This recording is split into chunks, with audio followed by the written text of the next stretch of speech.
'Cause we're the Miami Dolphins, Miami Dolphins, Miami Dolphins #1. Yes, we're the Miami Dolphins, Miami Dolphins, Miami Dolphins #1. What's up, Dolphins? The 2026 NFL Draft is complete, and I'm just gonna do that. Gonna change the color to green because we are very much just becoming the Packers. That looked like a Packers draft, which that's a lot better than the Dolphins draft, I should say. I don't have too much to say about this draft. It was so meh, but honestly, mid draft, it's just infinitely better than anything the Dolphins have done in the past. Chris Greer's finally gone, and there are improvements. Now, the Dolphins did a lot of trading in the first round. We traded back a pick for a couple fifth rounders, and we got Caden Proctor. Now, I don't hate that pick. You're definitely going to have to protect the quarterback, whoever ends up being. We're probably drafting somebody next year.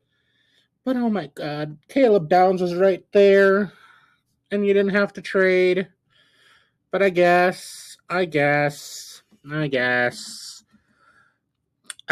Chris Johnson later on.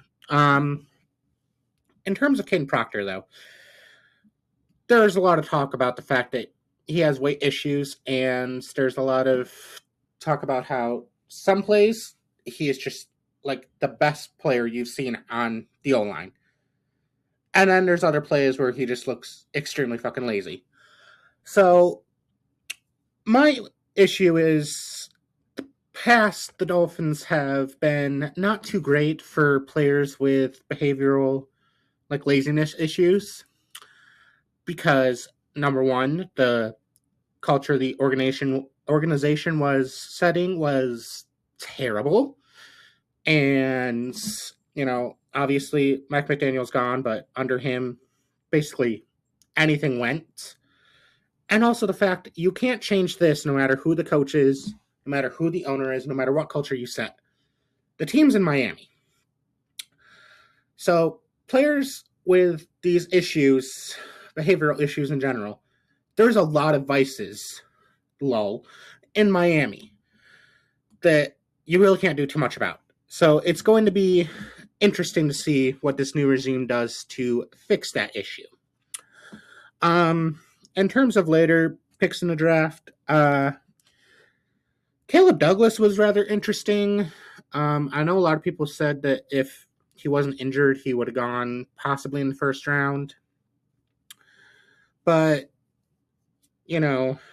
other than that, it is such a mid-draft, there's no point in going over everything. This is just the start of a very long rebuild.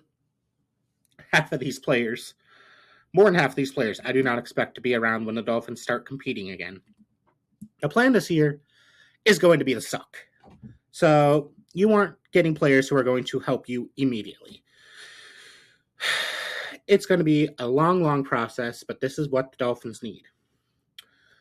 So, we'll have to see what happens for the rest of the offseason. And, hopefully we build something decent. Blessed be, fins up.